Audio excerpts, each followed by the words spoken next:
Então tá ótimo, gente. Então vamos começar. A gente vai falar, eu e a Júlia, a gente vai falar mais ou menos o que foi visto no SBI, né? Que é o simpósio da Sociedade Americana de Radiologia, do Colégio Americano de Radiologia, né? Do Departamento de Mama.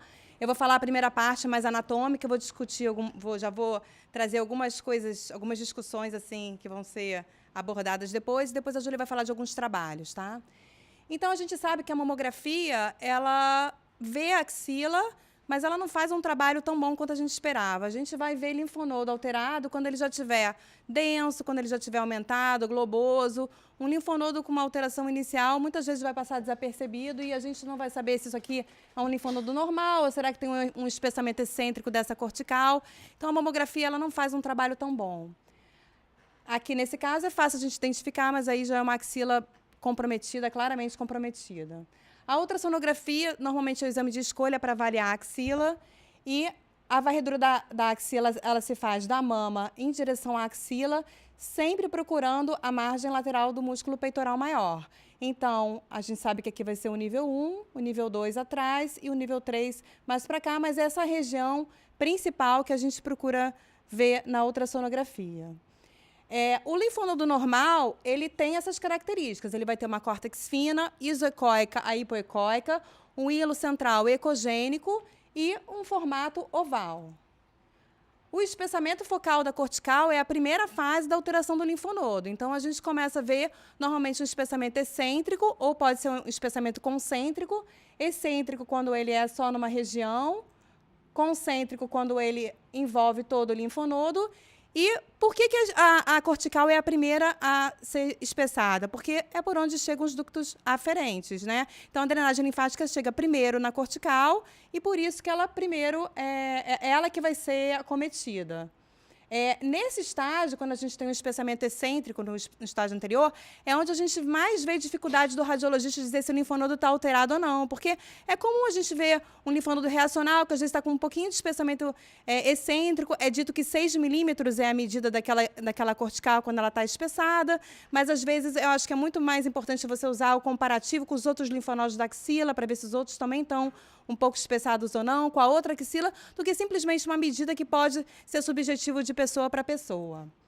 E esse linfonodo, a gente marcadamente já sabe que ele está arredondado, está bastante hipoecóico, e é um sinal mais específico do que e não é muito sensível. Ou seja, a gente, quando vê isso, acabou, o câncer está aqui. Mas não é nada sensível porque não é o mais comum da gente ver. E o Doppler, quando a gente vê fluxo vascular na cortical, também é bastante suspeito, já que os vasos no linfonodo, normalmente, eles estão no hilo. Então, quando a gente vê a cortical espessada e o fluxo vascular ali, também é um achado de bastante suspeição. Tamanho, normalmente, não importa. Então, aqueles laudos que a gente vê das pessoas descrevendo o tamanho do linfonodo, quando o linfonodo tem uma morfologia completamente normal, isso não é importante. Então, esse linfonodo é um linfonodo grande, de 2,4 centímetros, mas com a cortical bastante fina, o hilo preservado, diferente desse linfonodo, que é um linfonodo de 0,8 centímetros, suspeito, que você nem o hilo você vê. Tá? Então, os diagnósticos diferenciais a gente já sabe, é o carcinoma metastático, as doenças linfoproliferativas e as várias desordens que vão causar um processo reacional naquele linfonodo, que é onde a gente realmente tem que tentar diferenciar. Então, infecção, doenças reumáticas, artrite reumatoide, lúpus, várias delas podem causar. E a gente tenta, normalmente, no dia a dia, dividir um cronograma. Então, tem adenopatia axilar, mais do que nunca a história clínica aqui vai ser fundamental. A gente tem que dividir unilateral, bilateral, tem alguma história conhecida, essa paciente trata alguma coisa, tem qualquer coisa que possa nos ajudar. Se é adenopatia unilateral, com alguma coisa conhecida, a gente pode pensar numa doença reacional ou linfoproliferativa. Se não tem nada conhecido, é suspeito, a gente vai ter que biopsiar. E na bilateral, a gente vai pensar sempre, primeiramente, em doença sistêmica ou linfoproliferativa. O BIRADS, ele descreve, só para lembrar, ele descreve os achados de linfonodos. Antigamente, o linfonodo não era categorizado pelo BIRADS. No último BIRADS de 2013, ele é categorizado. E o linfonodo sempre vai ficar no 2 ou no 4. Isso segundo o BIRADS, tá, gente? Então, o linfonodo, dependendo da história da paciente, mais do que nunca importante, e se é bilateral ou se é unilateral, a gente vai dar o BIRADS 4 ou o BIRADS 2, tá? Então, esse caso aqui, uma paciente com história de câncer de mama à esquerda e que do lado direito, na axila direita, a gente viu esse linfonodo. Era uma paciente com uma artrite reumatoide severa, principalmente no ombro direito, e acabou culminando numa core e era uma hiperplasia reativa. Diferente dessa paciente, também com dor e edema na axila esquerda, um espessamento concêntrico da cortical, a PAF também foi negativa, manteve o controle, acabou fazendo uma core e era um linfoma de células de manto. Bom, algumas perguntas para a gente depois discutir. Toda paciente que realizar ultrassom das mamas de rastreio tem que ter sua axila examinada? Acho que essa é uma das grandes... Eu vou trazer aí o que a gente viu um pouquinho. Então, o Colégio Brasileiro de Radiologia, ele fala que a avaliação de rastreio da mama deve incluir a axila. Então, quem fala só não é o Colégio Brasileiro de Radiologia, é o SBM, a Federação Brasileira de Associação, que é a Febrasgo, né? Então, e o exame deve ser cobrado, mama e axila, 2 exames devem ser cobrados do plano, que hoje em dia não acontece.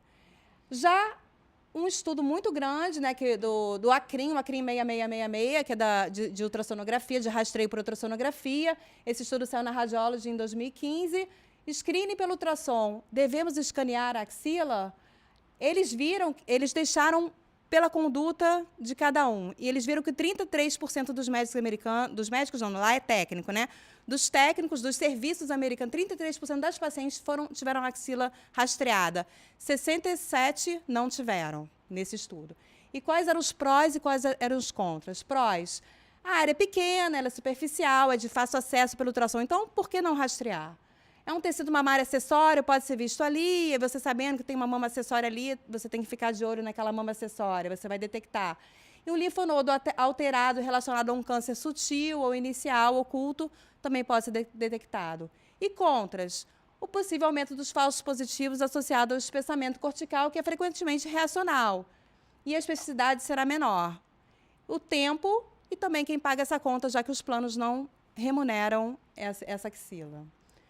Então, isso aí a gente vai para a discussão depois. Uma segunda questão para a discussão. Linfonodomegalia pela ressonância magnética.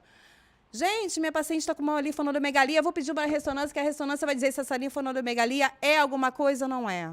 Não é bem assim. A ressonância já mostrou que, em relação ao ultrassom, ela vai ver o estudo do linfonodo, ela não é superior ao ultrassom. Ela não vai conseguir ver melhor do que o ultrassom se aquele linfonodo está acometido ou não. Na verdade, ela vai estudar melhor aquela mama e ela vai ver as linfonodomegalias acometidas tanto quanto a ultrassom. Quando tiver aqueles linfonodos globosos, múltiplos, ela vai dizer que realmente está acometido. Então, você não deve pedir ressonância para avaliar a linfonodopatia se você já sabe que o linfonodo está ali e ele é suspeito. Mas ele é o melhor método para avaliar a linfonodopatia da cadeia mamária interna.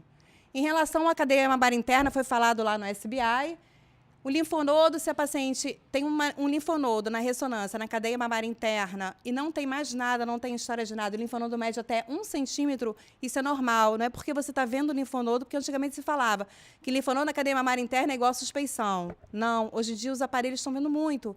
A ressonância está com uma resolução maravilhosa, então a gente consegue ver linfonodos na cadeia mamária interna que antigamente a gente não via.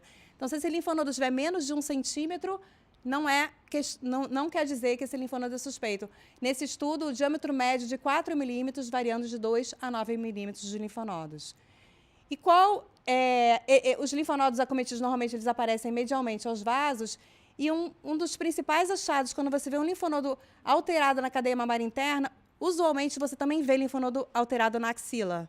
Então, é uma coisa que normalmente a gente encontra junto e aí ajuda a gente a saber que aquele linfonodo realmente é suspeito e deve ser investigado.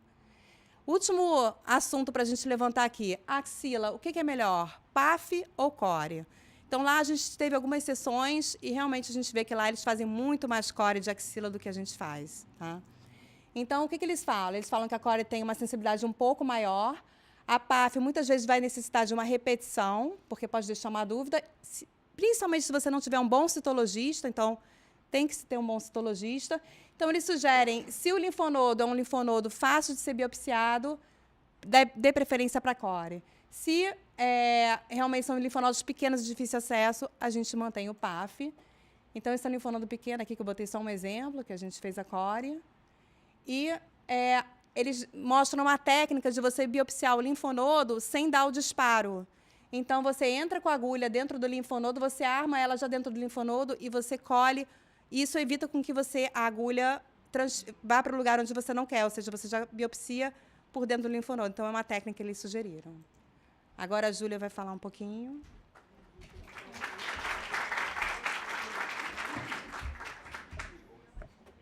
Bom, gente, boa noite a todos. Então, como a Fernanda falou, vamos falar algumas das apresentações que tiveram lá, algumas em grande volume, outras menos. Fiz 3 situações e era dessa forma que eles apresentavam a aula, né? Fazer ou não fazer a avaliação da axila após o estudo da COSOG 011, clipar ou não clipar o linfonodo pré-quimioterapia e as novidades de um marcador novo. Eu aqui agora, depois de ver alguns slides que o Milen me encaminhou, eu botaria o quarto, to be ou not to be, ecografista de axila, né? Porque vem discussão por aí. Mas vamos lá, com relação ao primeiro item, então, tumores pequenos, né? Com relação ao COSOG 011. Foram avaliados os critérios de inclusão e algumas críticas foram comentadas. Eram tumores pequenos, tem um UT2. A crítica com relação aos tipos histológicos desse trabalho, que a grande maioria eram carcinomas ductais infiltrantes, poucos carcinomas lobulares e nenhuma outra situação específica em outro tipo histológico de tumor. Os linfonodos axilares eles eram clinicamente normais ou negativos, ou seja, não tinha avaliação por imagem. Se fazia a biópsia do linfonodo sentinela e se tivesse até 2 linfonodos metastáticos, a opção era prosseguir ou não prosseguir para a cirurgia, né? A crítica também que eles fizeram lá é que a taxa de falso negativo desse estudo foi de 9,8 e a literatura batendo o falso negativo de linfonodo sentinela para 8,4. Obrigatoriamente, essas mulheres faziam cirurgia conservadora e radioterapia de mama inteira. E a terapia sistêmica era obrigatória, todas elas iam para quimioterapia e algumas associavam ou não a hormonioterapia. A conclusão desse estudo, acho que já é do conhecimento de todos, não tem nenhuma novidade isso aqui, é que não houve diferença tanto na recorrência loco-regional, como na sobrevida global, como na sobrevida livre de doenças, entre os 2 grupos, ou seja, aqueles que esvaziavam a axila e aqueles que não esvaziavam, após o linfonodo sentinela detectar até 2 linfonodos comprometidos. E com isso você tem uma melhora de resultado clínico, você reduz complicação, reduz tempo cirúrgico, melhora a qualidade de vida sem reduzir a sobrevida. Então, o que eles contrapõem? A ultrassonografia no linfonodo anormal impalpável, você tem sensibilidade e especificidade tanto pelo tamanho como pela morfologia, e aqui resultados interessantes com relação à morfologia dele. Então, uma axila clinicamente positiva, né, já saindo do COSOG, o ultrassom, ok, estaria indicado, seria um pré-operatório de axila, seria auxiliar no estadiamento. Identificar linfonodos alterados em níveis mais altos, tanto em tumores pequenos impalpáveis como em tumores palpáveis. Então, eles indicariam ainda a ultrassonografia. E linfonodos atípicos, anormais e impalpáveis, a decisão do PAF ou da CORE vai ser dependendo do tipo de tratamento que o cirurgião quer, e isso tem que ser conversado com o cirurgião. Aqui é completamente diferente, ou seja, a paciente vem à clínica com uma solicitação de fazer um ultrassom de mama, volta com CORE, volta, não, agora você avalia a axila, lá é de outra forma. Lá eles fazem um exame, já sabem qual é a conduta, na mesma hora vai decidir com o cirurgião se vai investigar essa axila ou não. A gente não tem esse time, né? Ou seja, a paciente vai e volta inúmeras vezes.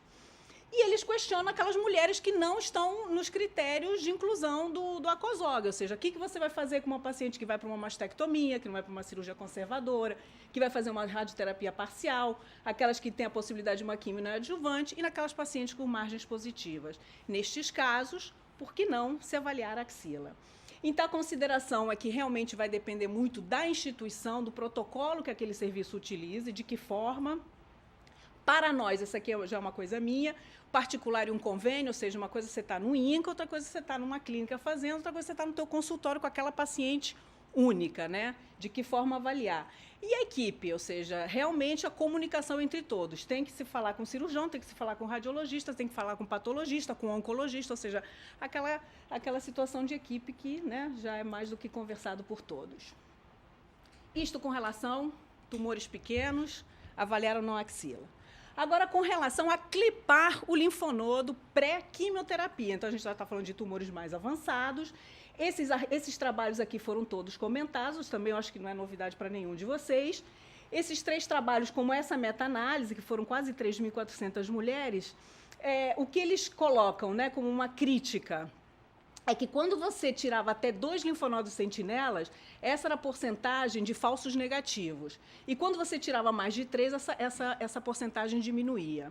Essa meta-análise também, da mesma forma, ele tem um falso negativo, uma taxa de falso negativo do linfonodo sentinela de 13%, que está batendo mais ou menos aqui com os 2 linfonodos, tem uma identificação do linfonodo de 91%, e tem uma resposta patológica completa axilar em torno de 47% pós-quetenel. Então, eles, de uma forma em geral, todos esses trabalhos concluem, sugerem que você fazer a pesquisa de linfonodo sentinela após quimioterapia neoadjuvante em pacientes que se tornaram axila negativa seria uma opção da abordagem desta paciente. No entanto, o que acontece? Eles consideram que a taxa de falso negativo para o linfonodo sentinela nessas pacientes é alto.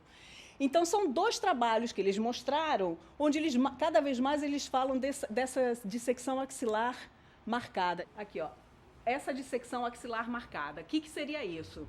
Você retiraria o linfonodo sentinela e o linfonodo clipado previamente, ou seja, você faz o procedimento de PAF ou CORE do linfonodo alterado, pré-QT, clipa este linfonodo e essa mulher vai para QT. Quando ela volta, esse linfonodo seria marcado e para cirurgia. Esses 2 trabalhos mostraram que quando você retira o linfonodo sentinela e o linfonodo clipado, que foi o que foi biopsiado previamente, as taxas de falso negativo reduzem significativamente. Então, aqui no trabalho 6,8% e aqui em torno de 2%.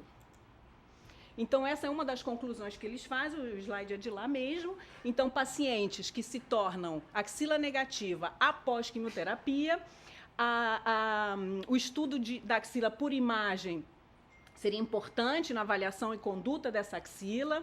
O linfonodo sentinela está indicado nessas mulheres, pode ser feito desde que a técnica perfeita para se fazer isto seria utilizando-se os 2 traçadores para identificar o linfonodo, retirar de 2 a 3 linfonodos, mais do que 2 a 3 linfonodos, sempre utilizar a imunohistoquímica e retirar também o linfonodo clipado.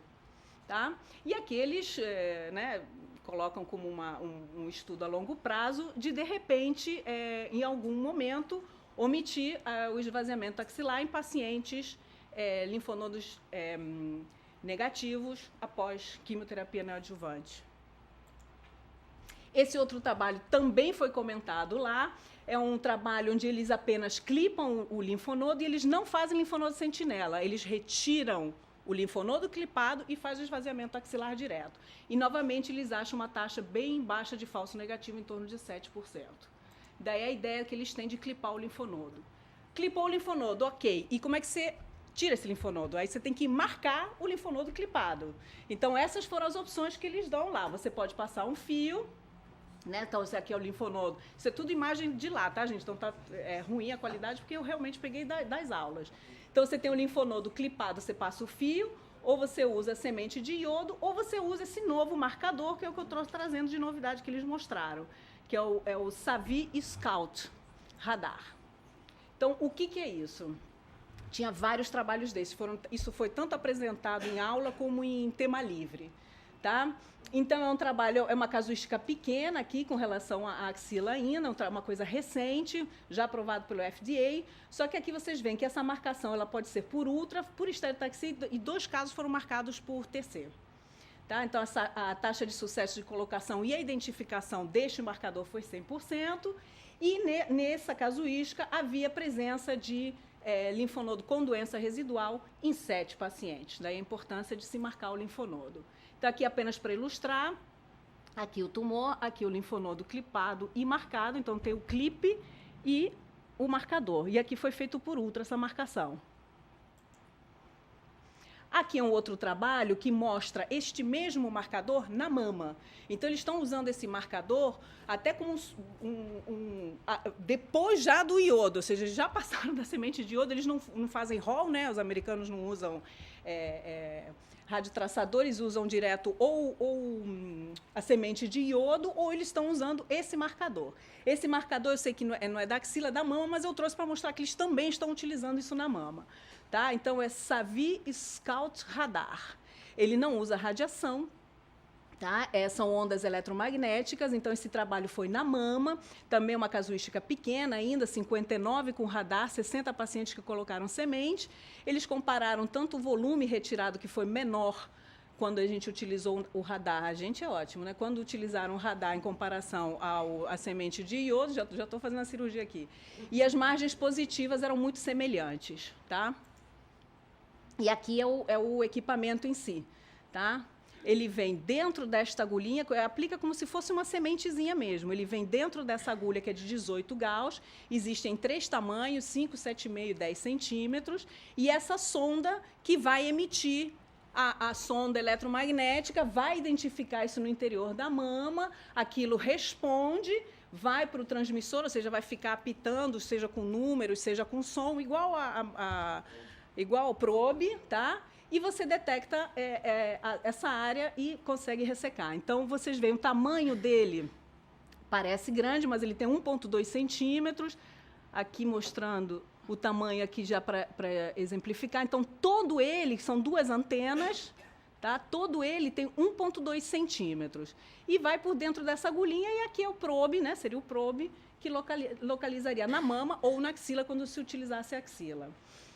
O trabalho, esse foi um tema livre, foi a apresentação com relação aos radiologistas, né? Então, a gente vê aqui o marcador, né? Eu já tenho o clipe marcado da biópsia e o radar, aqui por ultrassom, a imagenzinha aqui, bem em cima da lesão, e aqui a peça mostrando o clipe e o radar. Quando eles pedem com relação à avaliação do radiologista, aqui, essa primeira avaliação aqui foi em torno de 14%. Os radiologistas preferiram esse novo marcador por não ter radiação, esse é desprezado, diferente da semente, pode fazer até 30 dias antes da cirurgia, né? Então, eles preferiam radar. 43% optaram por tanto faz que vai utilizar, se vai utilizar a semente ou o radar, e em 43% acharam que tem que ter uma melhora. O que esse artigo mostrou é que quando a lesão é muito profunda, acima de 4 centímetros, ficava um pouco mais difícil a identificação. E com relação à marcação de lesões múltiplas, com distância até 2,6 centímetros entre elas, poderia se marcar que não haveria interferência entre os marcadores e estaria tudo ok. E aqui é para finalizar, já que eu estou quase perdendo o meu posto aqui de ecografista, 2 indicações para mim de Los Angeles, que são imperdíveis: o restaurante para almoço e esse museu que é imperdível, dá para ficar a tarde inteira curtindo. Gente, era isso. As duas dificultaram bastante a minha vida. Depois dessa apresentação, defender cirurgia vai ser bem complicado. Eu mandei para elas, eu sabia que elas não iam facilitar para mim. Bom, eu vou apresentar o que a gente viu de cirurgia no Congresso americano. Não tem nenhuma opinião, eu peguei os slides da forma como eles são. Tá? Esse é o Congresso, esse é o local onde foi o Congresso. Uma das coisas que a gente tem discutido, eu tenho falado para os associados da SBM, é que a gente precisa fazer isso. Congresso não é turismo, tem que ser num local, sempre de preferência o mesmo local, na mesma data. Esses são os temas da reunião que a gente selecionou. Quais são as questões pertinentes, principalmente de cirurgia e avaliação de axila. O Congresso americano ele é muito sim e não. Alguém vai defender alguma coisa sim e alguém vai falar sobre não. O Richard Fine foi quem falou sobre não fazer avaliação de rotina da axila. A apresentação dele foi essa. E ele muda, ele diz o seguinte: olha, eu vou mudar a regra do jogo. Não fazer avaliação de axila numa axila clinicamente negativa. Obviamente que nas axilas positivas ele não discute isso. E ele chama muita atenção para esse choosing wisely, que é uma coisa que a gente está discutindo pouco no Brasil, mas o mundo está falando muito sobre isso. E uma das coisas que o choosing wisely fala é até que ponto é necessário a gente fazer linfonodo sentinela para todo mundo. Então, se eu tenho uma paciente maior do que 70 anos, T1, receptor de estrogênio positivo, o que o linfonodo sentinela vai mudar a adjuvância dessa paciente? E a gente fala, mas a morbidade é baixa. Não é, tem 5 a 7% de linfedema nessas pacientes. Ele cita aqui as fontes e diz, olha, não tem diferença em sobrevida fazer ou não linfonodo sentinela. E aí ele pega esse caso. A gente pega uma paciente linfonodo negativo, mais de 70 anos, receptor positivo com câncer de mama. Você acha que a diferença no linfonodo vai mudar a sobrevida dessa paciente? Provavelmente não, a maioria das pessoas responde que não. E então, por que você tem que fazer ultrassom de axila em todo mundo? Se você não vai operar uma paciente, se você admite que não é necessário linfonodo sentinela em algumas situações, o que o ultrassom te acrescenta como dado, né? E aí, acho que esse estudo ninguém aguenta mais ver, apesar das críticas, Júlia, tem 1% de recorrência em 10 anos. Pode criticar o que foi, que é só lobular, que é isso, mas o resultado em 10 anos é 1% de recorrência, quando você deixou para trás 27% de linfonodos positivos. Então, assim, não tem muito mais que discutir, né? Ele mostra os dados de 5 anos, 0,5% de recorrência, com 10 anos, a recorrência é de 10 anos. Esse slide não é do Congresso, ele é meu, eu fiz porque já tem a publicação de 10 anos, e aí é mais honesto a gente mostrar que com 10 anos você saiu de 0,5 para 1,5, mas é muito baixo comparado à morbidade disso. E não teve diferença em sobrevida global, tá? E aí, se a gente pegar o NCCN, eu acho o NCCN interessante, embora no Brasil tenha aspectos óbvios, diferentes de cada situação que você está, se você está no SUS, se você tem atraso, se não tem atraso, mas é uma coisa feita por 24 instituições. Então, veja bem o NCCN de 2017. Se a paciente é axila clinicamente negativa, ele não te manda fazer ultrassom, PAF, ele te manda fazer linfonodo sentinela. Se o linfonodo sentinela for negativo, não faz nada. Se ele for positivo e tiver incluído nos critérios do ACOSOG, inclusive ele já inclui mastectomia não no ACOSOG, mas devido ao Amaros, você não precisa fazer dissecção axilar. Mas se essa axila é clinicamente positiva, aí sim, obviamente, ele considera que ela deva fazer ultrassom, PAF de axila ou COR, conforme você demonstrou. Mas na axila negativa não teria justificativa para isso, né? Por que você precisa do ultrassom? Esses são os slides dele. Isso, na verdade, você acabaria aumentando a morbidade, que o ultrassom encontraria dados e levaria você a fazer a punção dessa axila em pacientes que você tiraria do ACOSOG. Então, vamos lá. Esse caso, uma paciente perimenopausa, com T1 ou T2, receptor de estrogênio, um luminal A, tá? Em que você identificou um linfonodo na axila positivo e fez um PAF. Quem aqui seguiria com ACOSOG? Acho que ninguém, todo mundo dissecaria essa axila, né? Porque tem uma informação de que o linfonodo veio positivo. Mas se essa mesma paciente chegar para você sem informação da axila, quem aplicaria quem não esvaziaria essa axila em função disso? A grande maioria dos cirurgiões presentes nos Estados Unidos. Nos Estados Unidos, assim, pelo menos o Congresso americano, Augusto e Napoleão podem confirmar, ninguém mais discutiu se faz ou não ACOSOG. Isso aqui já é rotina, é estándar. Não se discute se faz, se não faz. Isso aqui é a rotina. Então, é discutir por que você está tirando pacientes desse protocolo. E aí, de novo, vem a sobrevida, que não tem diferença. E aí, esse dado é muito interessante. Quando você tem uma axila alterada no ultrassom e tem um PAF, só 21% das pacientes que tiveram a dissecção axilar feitas tiveram mais de 3 linfonodos positivos, ou seja, só 21% teriam critério para dissecção axilar, tá? O resto estariam dentro dos critérios de ACOSOG, então não teria por que você fazer essa punção de linfonodo. Você está aumentando a morbidade sem melhorar em nada a sobrevida, né? O porquê de não fazer, mais ou menos a mesma coisa. Então, ele volta para o Choosing Wisely, que pacientes com mais de 70 anos, tumores luminais, a princípio não se precisa de linfonodo sentinela. O que você acrescenta com esse linfonodo positivo? Se a paciente é elegível para o Z11, e que talvez nas pacientes candidatas à quimioterapia neoadjuvante isso seja uma opção. A conclusão final deste autor, deste apresentador, ele chama muita atenção para a quimioterapia neoadjuvante, que é uma coisa que está sendo discutida nos Estados Unidos. Pacientes luminais não vão ter resposta com QT-NEL. Essas pacientes vão direto para a cirurgia. A chance de você não dissecar o maxila, se você for direto para a cirurgia no luminal A e B, é maior do que se você deixar para fazer QT-NEL, porque ela não vai responder. Então, olha a que ponto está chegando os cirurgiões americanos, eles estão fazendo tutoriais de ultrassom durante o congresso, eles dão um certificado de ultrassom, ele acha que quem tem que fazer a avaliação da axila e da mama é o cirurgião, para evitar excesso de tratamento. Essa é a opinião do Richard Fine. Oi? Não, a gente não tem muito, o ultrassom é muito difícil, eu pelo menos não quero fazer. Bom, mas sempre que alguém defende o branco, vem alguém que defende o preto, tá? A Susan Klingberg, ela é uma ex-presidente da Sociedade de Cirurgia Oncológica, é uma pessoa respeitada, publica bastante, e ela é frontalmente contra o Z11. Ela defende técnicas diferentes.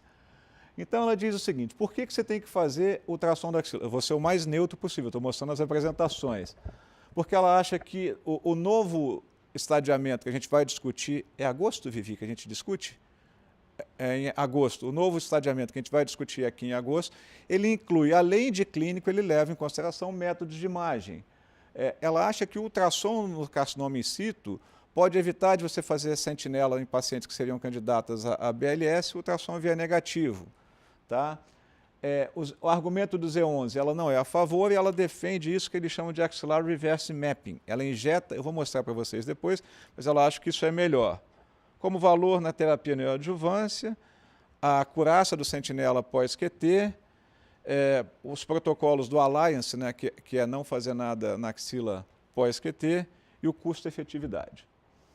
Bom, ela acha que no CDIS você pode substituir o BLS por PAF.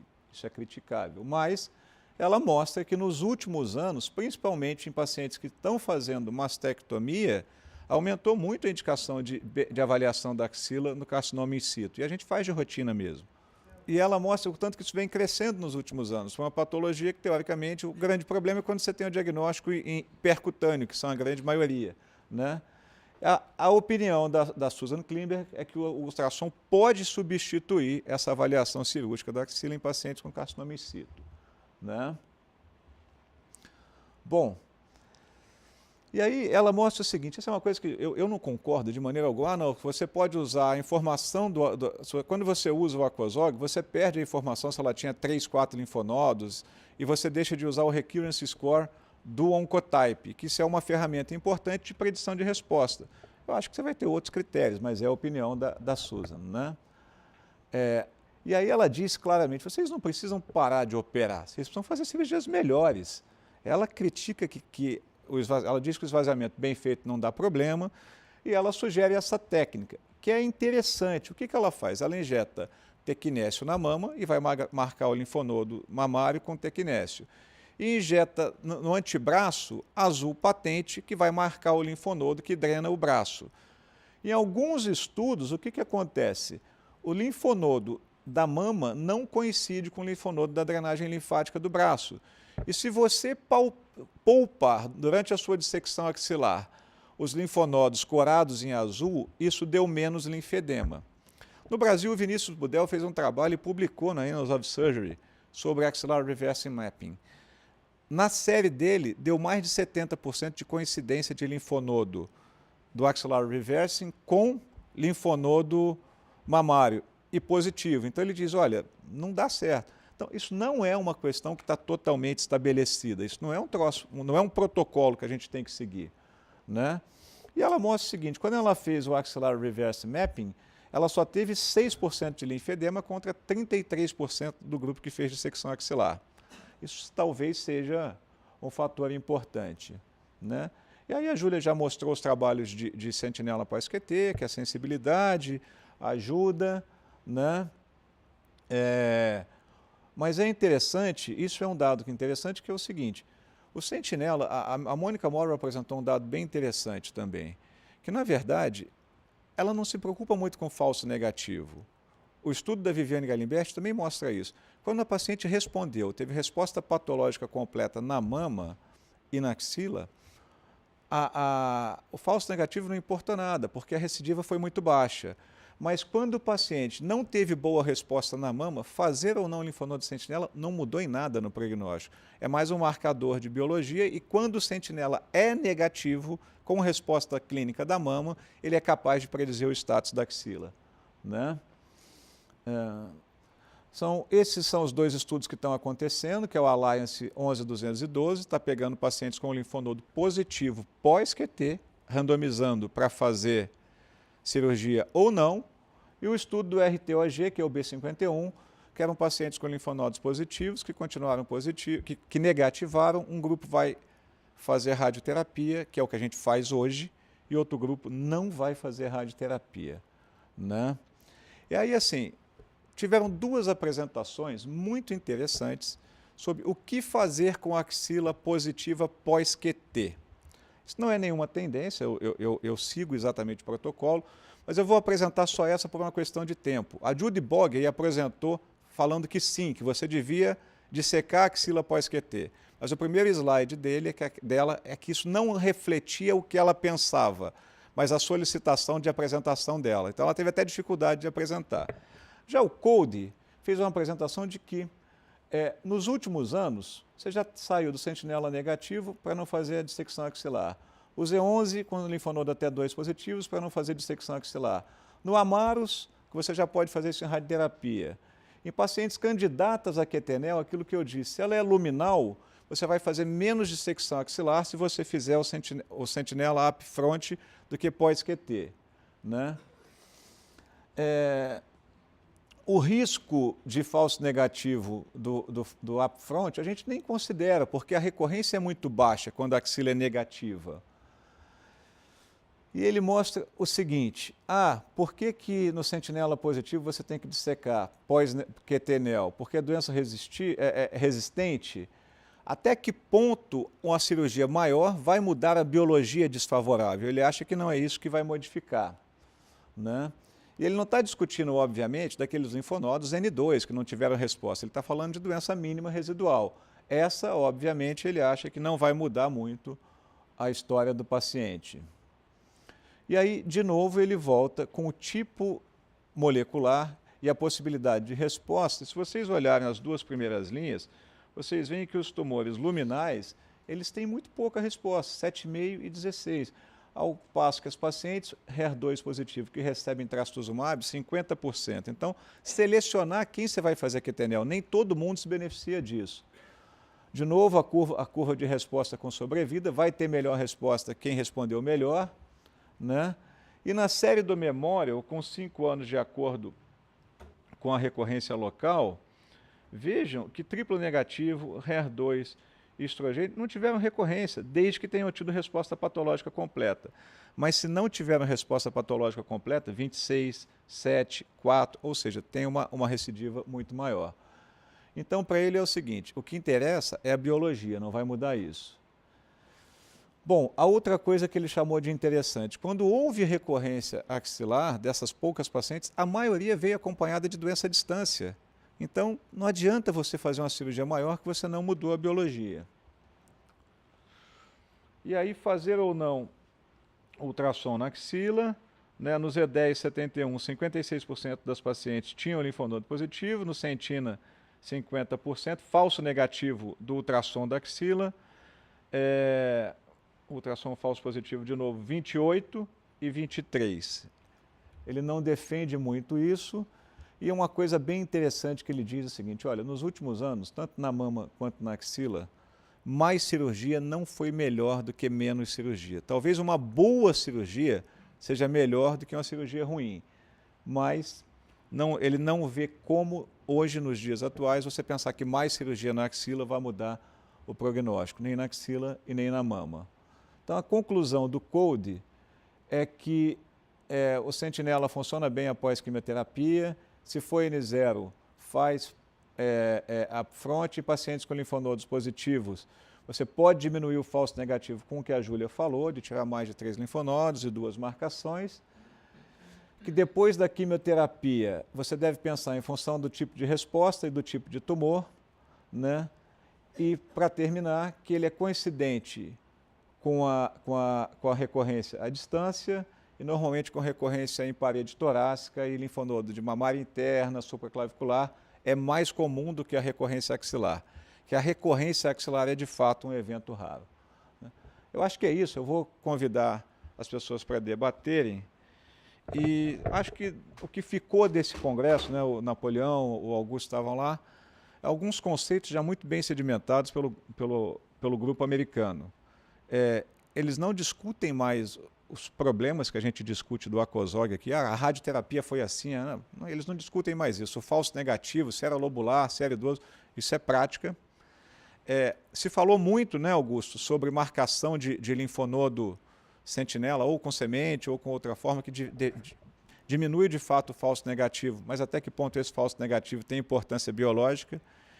E voltando para o Brasil, Rio de Janeiro, hospitais federais, eu acho que está longe demais da nossa realidade aumentar ainda mais o custo e a complexidade dos procedimentos cirúrgicos. Quando eu vejo alguém dizendo que vai passar um fio no ultrassom, no linfonodo, e eu vou ter que dissecar essa axila, cheio de vaso, cheio de nervinho, você tentando preservar intercurso, pensando em qualidade de vida, eu acho que é um procedimento que só vai gerar dano. A minha opinião é de que a gente tem que tentar ser o mais simples possível para que as coisas funcionem.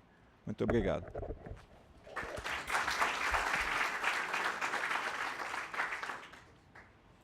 Augusto, Napoleão, Fernanda, Júlia, vamos sentar aqui para a gente discutir? Mas acho que o Augusto todo mundo conhece, dispensa apresentações.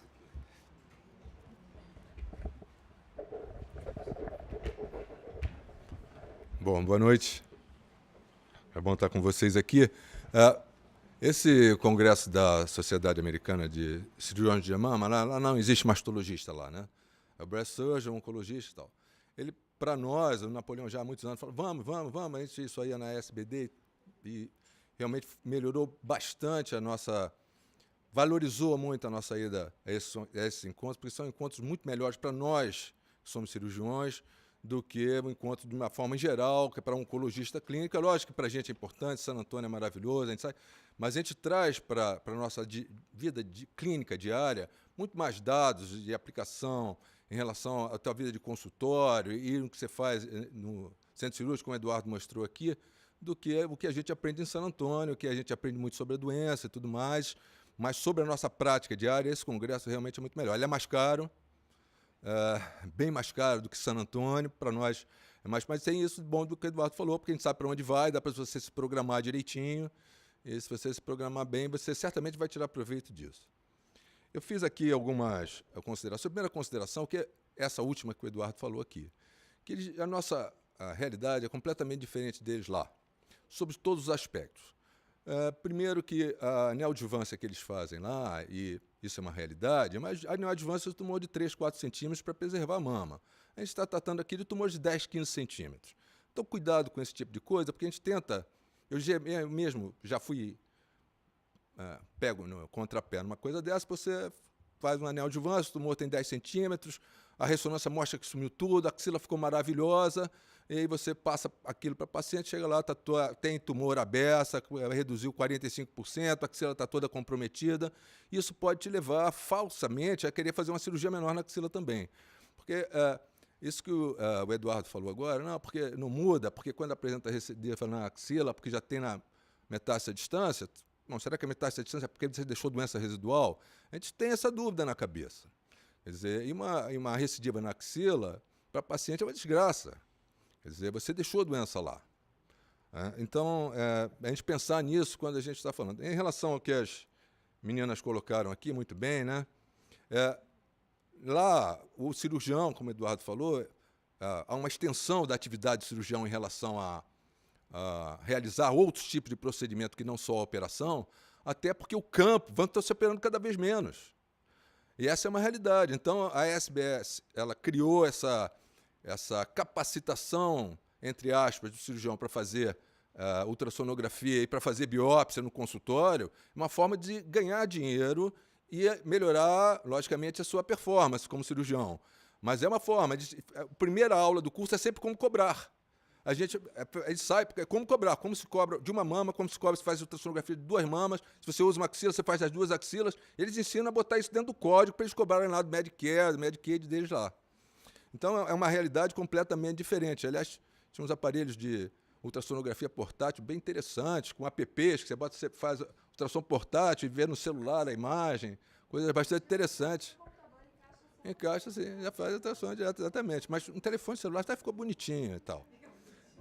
Ficou legal de ver, né? Em relação ao clipe, eu não sei por que esse ano não estava. Ela estava falando do clipe, desse clipe novo. Ano passado mostraram para a gente lá um clipe hidrófilo. Bem legal.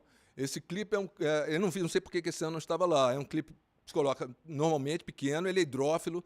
E ele, a partir do momento que você coloca, ele se enche de líquido, logicamente, porque é hidrófilo, e atinge um tamanho de mais ou menos 2 centímetros. Então, aquela lesão que você biopsiou torna-se palpável. E ele fica desse tamanho por aproximadamente 2 meses. Isso é bastante interessante, porque você não precisa marcar a paciente, não precisa botar o clipe, depois botar outra semente lá, que é o que a gente faz aqui repetidamente. Esse ano eu não vi esse clipe lá, não sei se ele não foi aprovado, mas, de qualquer maneira, pareceu uma coisa muito interessante, porque você tem 2 meses para operar a paciente, palpando, teoricamente, palpando o sítio de biópsia, o que torna a coisa bastante interessante, né? Em relação a essa questão que o Eduardo falou aqui, sobre os tumores luminais, em 2012, a SBS ainda foi em Fênix. Nós estamos lá, tinha um oncologista, aquele fiz tem um oncologista lá na SBS, né? Lá da Clínica Maio, dizendo que ele não precisava de informação alguma sobre axila. Que ele não precisava de informação, quase apanhou lá dos cirurgiões, meio de 1.500 cirurgiões falar que não precisa de informação da axila, mas a gente está vendo que ele, em parte, ele exagerou em relação a isso, logicamente, né? Mas que, em parte, isso que é real mesmo, como ele mostrou. Mas 70 anos, tem mais de 70 anos, tem um tumor, tem um T1, um tumor luminal A. Isso vai mudar muito pouco. Você vai fazer, a informação que você vai trazer ao oncologista é uma informação pequena em relação ao que você vai fazer da paciente, né? Essa questão toda de ultrassonografia, sempre, como ele mostrou, sim e não, fazer ou não fazer, então você realmente pode supertratar a partir do momento que você faça um diagnóstico e a paciente sair do Z11 para ter axila positiva, você partir direto para fazer uma dissecção axilar, isso é sempre um perigo. A gente vê que há dúvidas nisso em relação a eles não têm um consenso em relação a isso, por isso sim ou não o tempo inteiro. Eu acho que a gente precisa de mais um pouquinho de tempo para isso.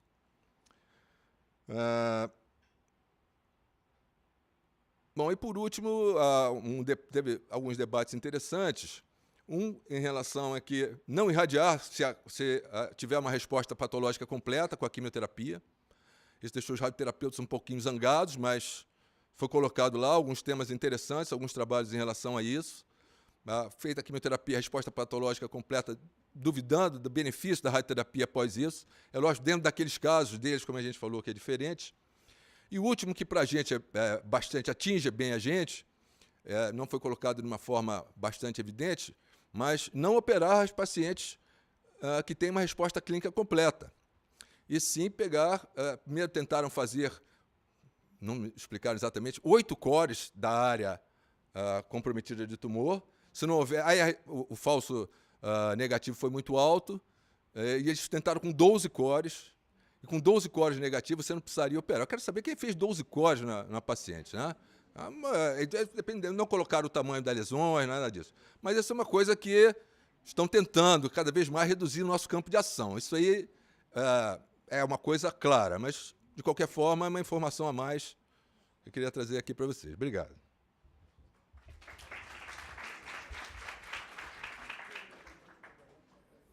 Eu acho que não sobra muito para a gente poder comentar, mas eu acho que a gente tem que aproveitar essas coisas desse congresso. O Eduardo levantou aqui os hospitais federais e tal. A gente não tem muito como aproveitar essas informações a nível de serviço público. A gente vai aproveitar essas informações mesmo no nosso dia a dia de consultório. E nesse dia a dia, eu acho que a gente precisa dessas definições. Quando é que eu vou fazer, quando é que eu vou pedir uma ultrassom de axila? Não é? Porque agora, com essa história do AJCC colocando isso como uma indicação, eu acho que é uma coisa que a gente vai precisar de pensar. Quando é que eu vou pedir essa ultrassom de axila? Eu já li um trabalho, recentemente, de que na Holanda é uma rotina fazer ultrassom de axila, dentro dos guidelines do atendimento ao câncer de mama. Na Inglaterra, alguns lugares também. tentando separar aquelas pacientes que são N2 daquelas pacientes que são N1. De repente, para realmente se tratar muito menos aquelas que são N1. Eu acho que é um movimento que existe no mundo no sentido de se operar menos, de se agredir menos às pacientes, não é? Então, eu acho que isso é uma coisa que a gente tem que incorporar aqui. A outra coisa é essa questão do linfonodo sentinela pós-quimioterapia neoadjuvante, que é uma coisa que vem sendo debatida insistentemente, essa questão do falso negativo, essa questão da clipagem dos linfonodos sentinelas e remoção dos mesmos. Eu acho que isso é uma coisa muito legal.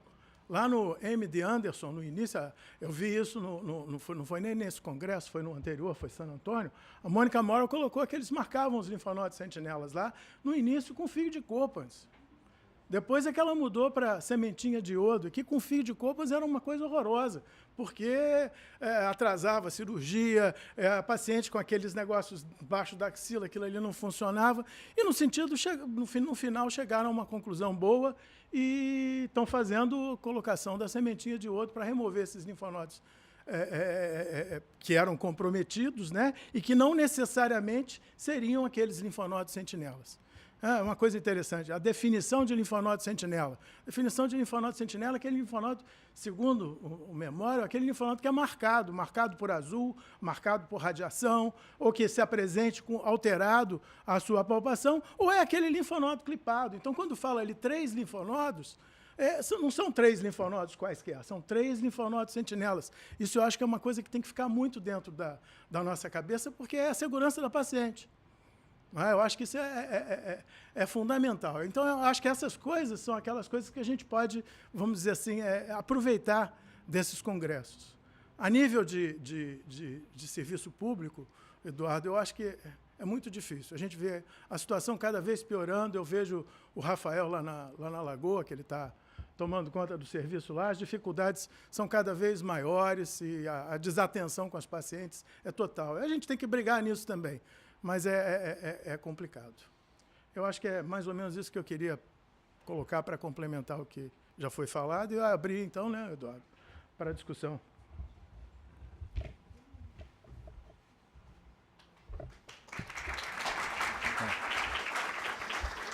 Napoleão, teve um pôster muito interessante lá sobre atraso no tratamento.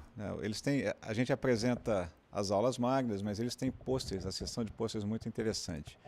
E eles consideravam atraso no tratamento maior do que 30 dias. Eu fotografei e mandei para o grupo do INCO, falei, olha, dá até vergonha, porque...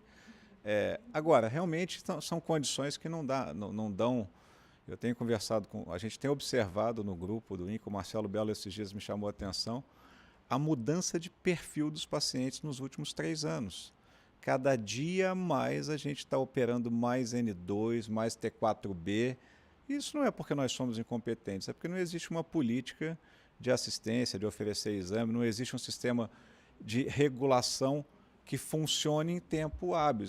Eu acho que nós médicos estamos sendo cada dia mais cobrados, mais fiscalizados, trabalhando mais, mas a gente não dá conta da demanda, a sensação que a gente está é que a gente está nadando contra uma corrente. Então, eles mostravam lá que acima de 30 dias o atraso na cirurgia tinha um prognóstico tão grave quanto o atraso na quimioterapia, porque depois daquele estudo publicado pela Débora Galhatti, de Curitiba, que estava no MD Anderson, mostrando que o atraso na quimioterapia levava a aumento de risco de mortalidade, a gente mesmo começou a indicar mais quetenel, lá no INCA a gente começou a indicar mais quetenel para não atrasar a quimio, e o cara mostra como cirurgião, olha, não é um atraso de quimio, é um atraso no início do tratamento. Então, eu acho que obviamente, existe um abismo. Eu conversava com o Abraão sobre Belíndia, né? Não é isso que você me dizia? De manhã você está na Bélgica, à tarde você está na Índia. E a gente está vivendo cada vez mais isso no Brasil e a gente tem que tentar, dentro do possível, diminuir. Mas lembrar também, né, Napoleão, você foi chefe anos e anos e anos da Lagoa, foi meu chefe. Também no serviço público vão ter aquelas pacientes que é um número cada vez menor, mas que tem indicação para esses protocolos.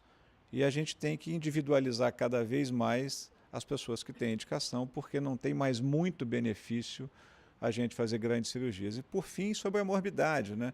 Quais dos serviços públicos hoje no Rio de Janeiro ou no Brasil oferecem serviço de fisioterapia para cuidar do linfedema que o tratamento gera? Quase nenhum.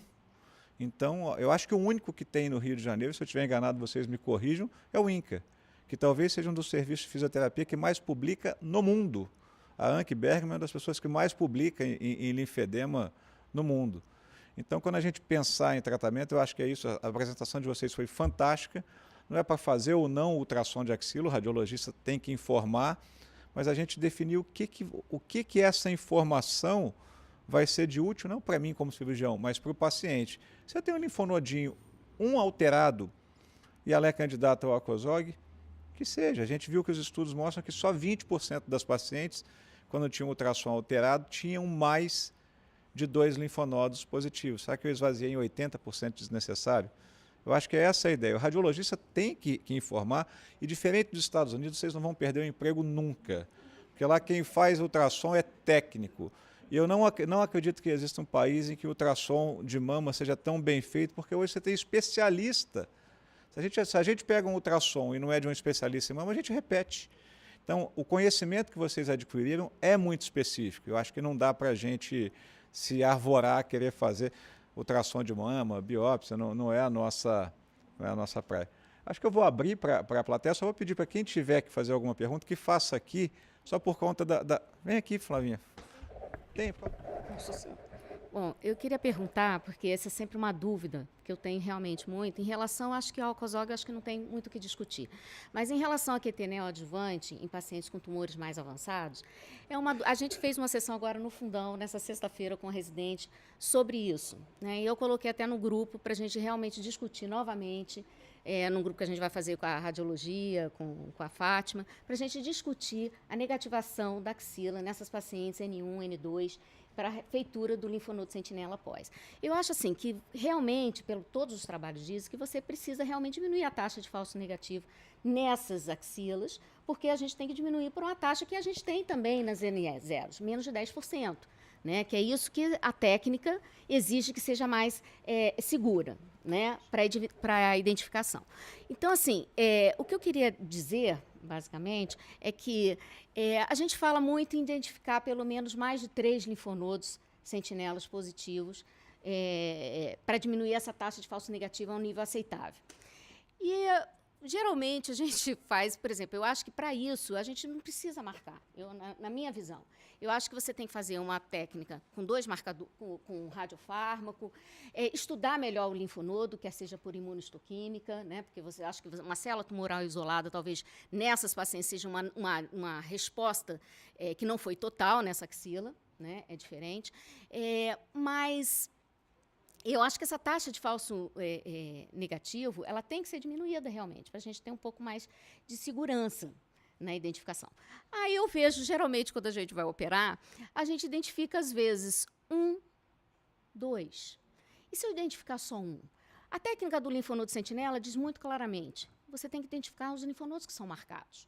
Aí eu vejo o patologista chegar para a gente e falar assim, tira uma pequena amostragem, tira mais algunzinhos. Isso não me satisfaz. E eu vejo que colegas estão tirando mais algunzinhos do lado. A amostragem não é igual à identificação do linfonodo sentinela. Nunca será. Então, não adianta eu chegar e falar, marcar 1, 2 e tirar algunzinhos do lado. Então, eu quero dizer para vocês o seguinte, se eu tiver um linfonodo sentinela marcado numa paciente que tem uma QT neoadjuvante num tumor mais avançado, eu esvazio essa axila? Essa é a questão. Né? Porque eu acho que eu não vou tirar mais unzinhos por uma falsa segurança. Isso me dá uma falsa segurança, meu modo de ver. Porque a técnica não diz isso. Senão eu vou fazer amostragem em todos os pacientes, tira o nível 1. Né? Às vezes a gente tira uma gordurinha a mais na axila, às vezes no linfonodo normal, que a gente não identifica, né? E vem 7 linfonodos. Fiz um esvaziamento axilar.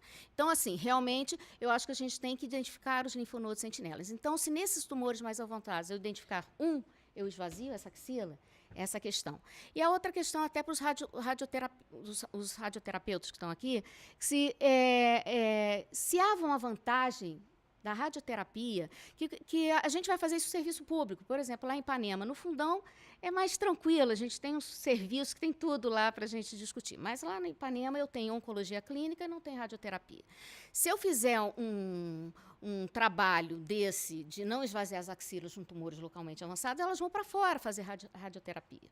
Vão para fora e o radioterapeuta vai falar assim, você não esvaziou essa axila? E vai falar isso para a minha paciente, que eu não esvaziei essa axila adequadamente, né? Porque eu resolvi não esvaziar, porque ela teve uma resposta patológica completa, e eu não esvaziei. Ele vai fazer a radioterapia da axila. A radioterapia na axila, ela vai eficazmente ter um efeito nessa paciente em termos de sobrevida, quer dizer, é isso que eu queria discutir com os radioterapeutas, quer dizer, não é um efeito apenas de controle local, um efeito de realmente ter nessas pacientes uma melhora de sobrevida, né? Quer dizer, e acho que o NSABP P51, né, ele vai trazer talvez algumas respostas. No atual momento, o que a gente tem? Então é muito fácil a gente falar nisso tudo no âmbito de talvez uma clínica privada, que também eu tenho medo, eu tenho que explicar isso tudo para a paciente. Mas eu quero falar isso no âmbito de serviço público também, né, porque as pacientes vão em outro local, vão em outro local. Então tudo é muito complicado, né? Então eu queria a resposta e a opinião de vocês. Alguém quer responder? Alguém quer comentar? Fazer alguma outra... Eu vou responder algumas coisas assim. Toda vez que você vai assistir aula de Quetenel, eu dei essa aula de Quetenel, axila pós-Quetenel em Salvador, sexta agora no curso lá do Tufi. E o primeiro slide que eu coloco é seleção de pacientes. Tá? Qualquer coisa que você escolhe para alguma técnica, começa na seleção de pacientes. Então, por exemplo, lá no INCA a gente começou a fazer mais Quetenel depois do estudo da Débora Galhato, que mostrava que aumentava a mortalidade quando você atrasava mais do que 60 dias em tumor triplo negativo e HER2, e a gente, infelizmente, atrasa. A gente trata 1.600 casos por ano. O grupo trabalha muito, mas não dá conta. Não dá conta. Então, a gente já tinha mais atraso para começar a químio do que para a cirurgia. Então, a gente inverteu. E aí, todos nós, inclusive eu fiquei entusiasmado e mandei muita paciente luminal para Quetenel. O que a gente vai olhar de resposta, acho que é a tese do Marcelo Belo, realmente está com o que a literatura mostra. Luminal é muito melhor se começar fazendo a cirurgia do que ela vai ter uma taxa de resposta baixa. A segunda coisa, quando a gente fala dos estudos que tem falso negativo maior que 10%, a gente está falando de dois estudos, o 1071 e o Sentina.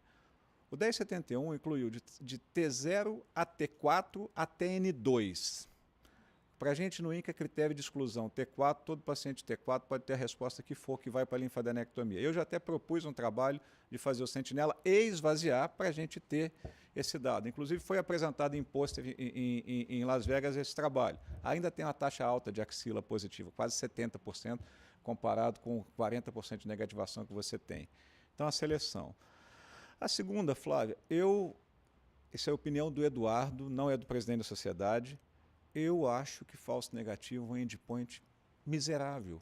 Eu quero saber sobrevida global, sobrevida livre de doença.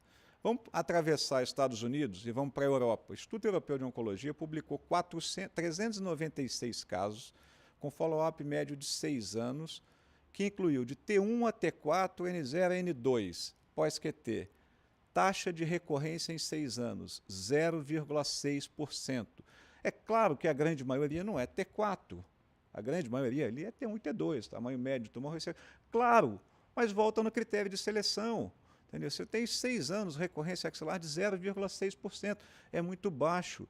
Quem de nós acreditou que o linfonodo sentinela ia ter recorrência axilar upfront de menos de 1%? Eu era residente do Fausto Baracá e ele dizia o seguinte: o Veronese vai ter que abrir um instituto só para tratar as recidivas axilares. O pobre do Veronese morreu, mas não abriu até hoje. Duplicou o instituto, mas não abriu até hoje, né? Então, eu acho que esses dados a gente precisa ter um pouquinho mais de boa vontade para selecionar melhor, inclusive no serviço público, porque no serviço público essa doente não... Aqui, quando a sua paciente de consultório tem um problema, ela te liga. No outro dia ela está fazendo fisioterapia. Mas será que a gente vai conseguir tirar o Code mostrou o estudo de 2... Eu nem conhecia esses dados. 2 estudos, o NSABP B18 e o B27, em que radial ou não teve diferença nenhuma. São estudos anteriores. Eu acho o seguinte, hoje não tem resposta. Então, tem 2 estudos em andamento. Enquanto não tem resposta, você tem que seguir protocolo.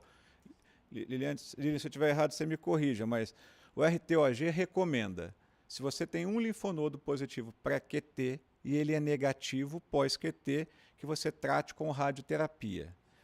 Essa é a definição de protocolo do RTOG. Se você fizer fora em estudo clínico, tudo bem. Aí entra de novo o meu questionamento. Se você selecionou muito bem uma paciente, o que a gente faz lá no INCA? Estou vendo Marcelo, Isabela, alguns residentes. O que a gente faz no INCA? T1 a T3, tá? N0 e N1. N2 não entra, T4 não entra.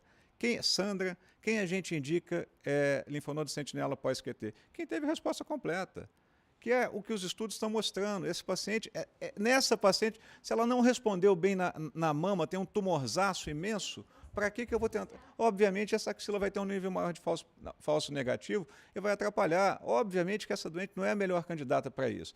Agora, se ela respondeu bem, eu sou um que tranquilamente eu injeto o azul e esqueço.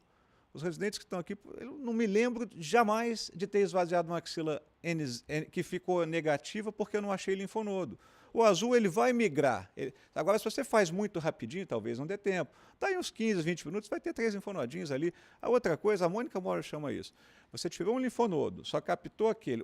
O Instituto Europeu não faz dupla marcação. Eles fazem tequinésio. Eles não sabem nem o que é azul patente. E publicaram agora 396 casos. Eles não estão nem aí para isso. Tá? Então, assim, eu injeto o azul, opa, peraí, tem um linfonodinho aqui do lado, está palpável, está do lado. Desculpe, mas os ingleses já mostraram, muito antes do Sentinela, que o 4-node sampling tinha capacidade a mesma sensibilidade do que o Sentinela. Eles tiravam até 4 linfonodos e mostravam. Não, mas os ingleses foram os últimos a aderirem ao Sentinela porque eles faziam os 4-node sampling. Então, todo mundo que você vê falar sobre o linfonodo Sentinela fora, ele diz, olha, faz dupla marcação. Nos Estados Unidos estão recomendando, o NCCN recomenda o TAG, né, que é a marcação com semente.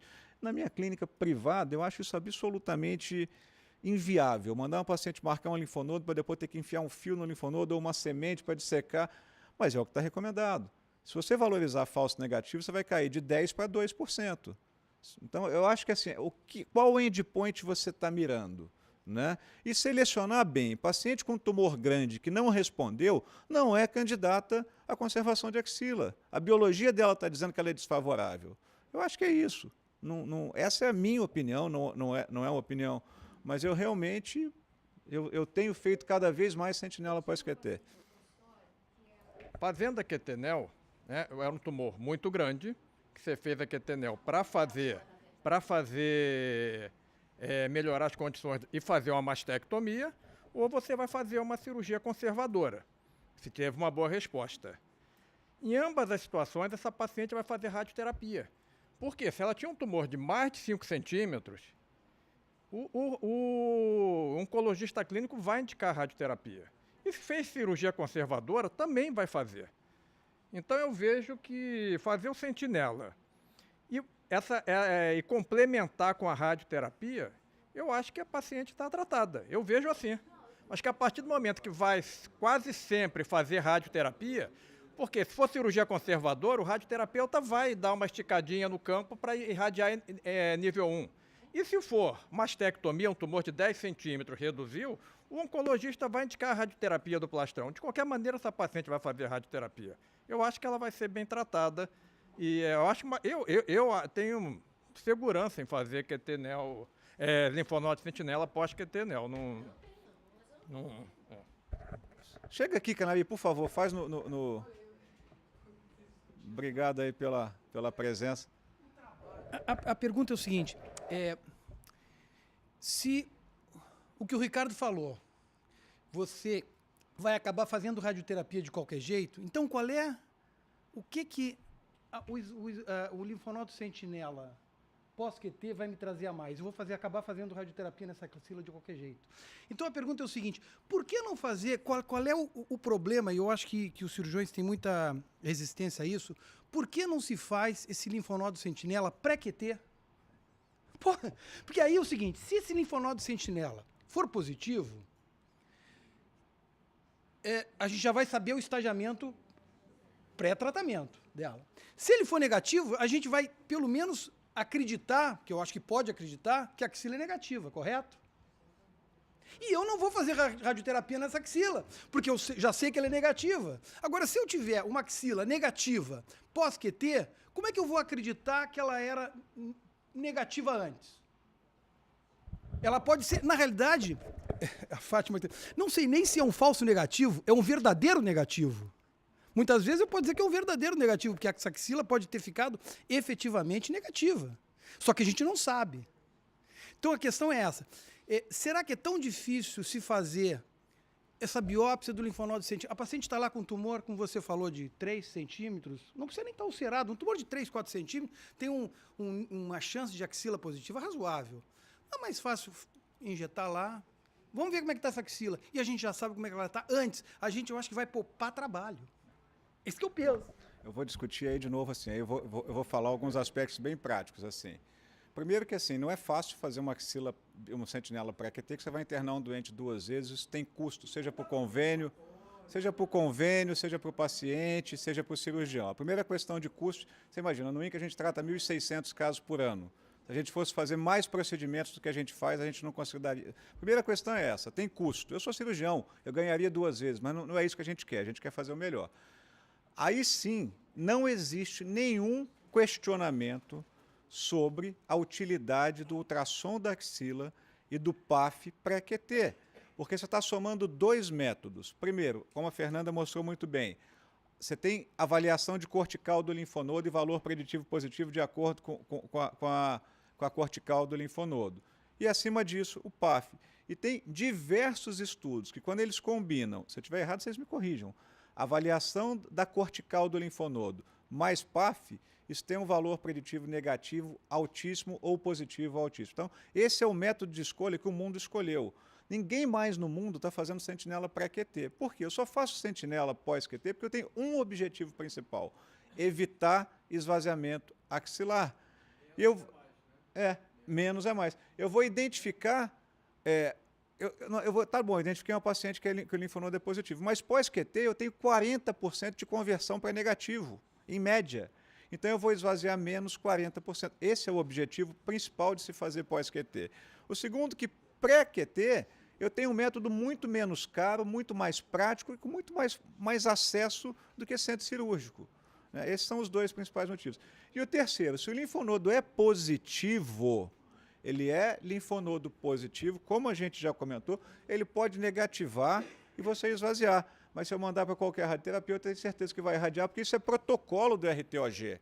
Agora, se ele é negativo, bem avaliado, se o ultrassom me diz, olha, não tem nenhum espessamento cortical, não tem por que irradiar. Não tem, eu acho que vão vir respostas mais definitivas, mas sentinela pré-QT, eu, Eduardo, sou frontalmente contra em função de tudo isso. Eu não dou benefício, eu aumento demanda por centro cirúrgico, seja em clínica privada ou na situação de guerra que a gente vive de setor público, aumenta o custo consideravelmente. Eu não vejo por que essa estratégia. Não sei se Augusto, Napoleão, nunca fez.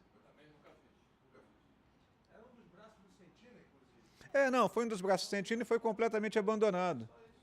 Tanto que o Sentina você só discute o braço C. Exatamente, o braço de interesse custa diferentes benefícios. Nenhum radioterapeuta, Juliana... Chega aqui. Respondendo para a Flávia, a gente não tem a resposta da sobrevida. Talvez naquelas pacientes que respondam completamente a QT-NEL, a gente possa omitir no futuro, mas a gente não tem essa resposta ainda.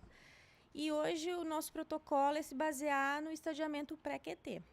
Então, irradiadrenagem vai depender do estadiamento pré-QT, basicamente, e se vier, claro, no linfonodo sentinela, a gente também vai irradiar, mesmo sendo um linfonodo, a gente vai incluir pelo menos ali a região da fossa e vai fazer o campo tangente alto, né?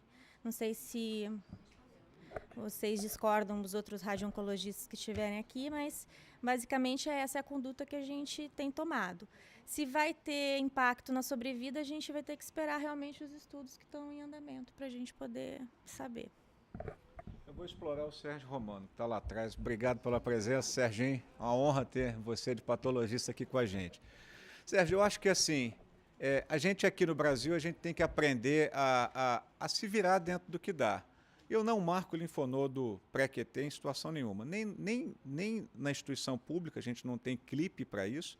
muito menos em clínica privada, que teria condição de fazer, mas eu não marco. Eu tenho um marcador, se eu tirei o linfonodo certo, que era positivo, muito, para mim, fidedigno, que são os patologistas. Quando a gente faz um linfonodo sentinela pós-QT, a gente tira o linfonodo e vem o patologista na sala. Ó, tirei aqui o linfonodo, tem sinal de resposta e tal. Provavelmente, isso é um fator importante. Agora, se eu tirei um linfonodo que era positivo, te dei 2, 3 linfonodos, você disse para mim, Edu, não encontrei nada nesse linfonodo, negativo, não tem nenhum sinal de resposta, você vai ficar um pouco mais preocupado. Eu acho que esse é um marcador indireto que talvez possa ser utilizado. Tem um dado do INCA, é um trabalho retrospectivo que a gente fez. Eu vi esse trabalho hoje à tarde com o residente da cirurgia oncológica, o Ronald, até pedi que ele viesse aqui. Ele levantou, por iniciativa própria, provou em CEP e tudo, ele levantou 90 casos de sentinela pós-QT em que foi feito o imprint e depois comparou com a parafina. E aí eu revi esse trabalho com ele hoje, a gente deve mandar para algum lugar para publicar. O imprint acertou em 82% em predizer o status da axila pós-QT. Com o imprint, em 18% das vezes, ele errou. Tinha doença e na parafina foi visto. O ruim disso é que quando era micrometástase, ele teve sensibilidade de 0. Nas 14 pacientes com micrometástase, não foi detectado na técnica de imprint utilizado micrometástase no linfonodo sentinela. De 90 pacientes, então, essas 14 com micrometástase foram todas esvaziadas. É o protocolo de rotina, acho que de qualquer instituição, micrometástase é axila positiva pós-QT, mas talvez a gente tenha que discutir, se é viável ou não, como melhorar talvez voltar a fazer o que o Vialli fazia no Instituto Europeu, que é aquela avaliação inteira do linfonodo, para tentar diminuir essa reoperação por micrometástase, né? Alguém mais quer fazer algum comentário? Abraão? Jaci. É bem breve. Padrão ouro do comprometimento do linfonodo se dá pela presença da célula neoplásica, né? Seja na punção, seja na histopatologia. Avaliar a axila é bastante difícil, né?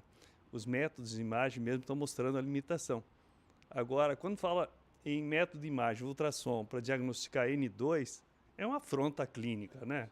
Não é proibido palpar a axila, entendeu? E a punção, ela vai ser muito mais fácil quando o linfonodo for apreendido.